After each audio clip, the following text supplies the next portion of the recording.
సాధన చేయటానికి మిగతా వాళ్ళ యొక్క సహకారం బాగా ఉండాలి. మన తోటి సోషల్ ఫ్రెండ్స్ కావచ్చు, రిలేటివ్స్ కావచ్చు, ప్రధానంగా ఇంట్లో ఫ్యామిలీ మెంబర్స్. నాకు కూడా సహకారం బట్టి చాలా సాధన చేశాను. అట్లానే చిన్నప్పటి నుంచి ఏది లక్ష్యం, భవిష్యత్తులో ఏది ప్రధాన లక్ష్యంగా పెట్టుకోవాలని అనేక మొదట్లో కొన్ని అనేకగా అన్నీ మారిపోయి లాస్ట్కి మనిషి జన్మ కావాల్సింది ఆధ్యాత్మికతో మనిషి జన్మ ఎండ్ అవడం. అలా అయితేనే మనిషి జన్మ సార్థకం. మనిషి పుట్టింది ఎందుకు అనే ఆలోచన వచ్చి అది బాగా పెరిగిపోయి ఇక అదే పూర్తిగా లక్ష్యంగా మిగిలిపోయింది. అందుకని ఏది ప్రాధాన్యంగా మనం పెట్టుకున్నాం లైఫ్లో అది అంత ప్రాధాన్యత అంత ఒరిజినల్గా ఉండే చెప్పాలి అందరికీ.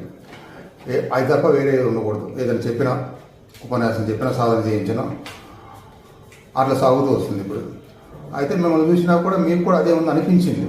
అట్లా భావం